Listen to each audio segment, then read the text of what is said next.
L&D Cares for me is really around that aspect, is that oftentimes, particularly when people are looking to make a career transition or really kind of trying to understand what they can do, they get stuck around the things that they cannot do. And so my whole kind of heart behind why I'm leading the L&D Cares Career Growth stream is around how can I help build confidence while building competence? Because oftentimes I believe people forget that they have a learning muscle, and learning happens in the wobble.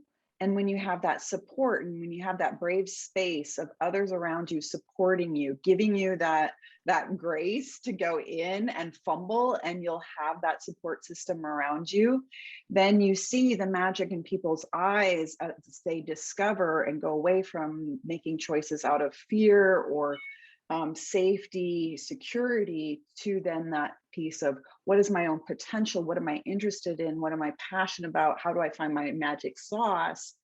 That's where I think this aspect of humans in the future of work is very human. Like you said, AI is not going to have a purpose.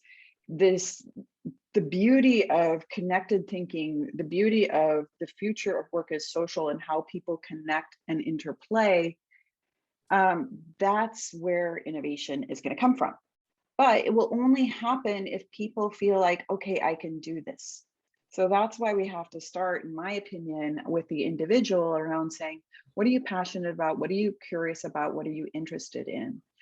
And so that's what we do as part of the L&D Cares, really around the growth stream. We give people projects, we get them involved in creating summits, welcoming into the awesome in terms of first-time speakers, etc., so that they can really get that, they can get the opportunity, which oftentimes wasn't available to them. You know, for example, the speaker circuit is very closed. It's very hard to get on. And if you are somewhere in your career and you don't have that, you don't have those proponents screaming out your name and tweeting it, it's very hard to break into these spaces.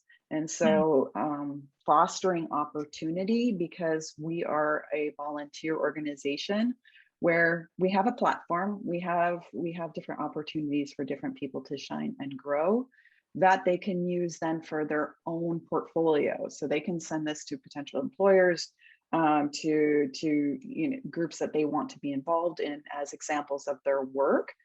But it's really about the process that they go through in kind of discovering their own potential and surprising themselves with that beauty. Wonderful. Yeah. That's great, because the speaker circuit is really looking for people that are very good at speaking. And how do you get good at speaking if you never get a chance to speak? Yes, exactly.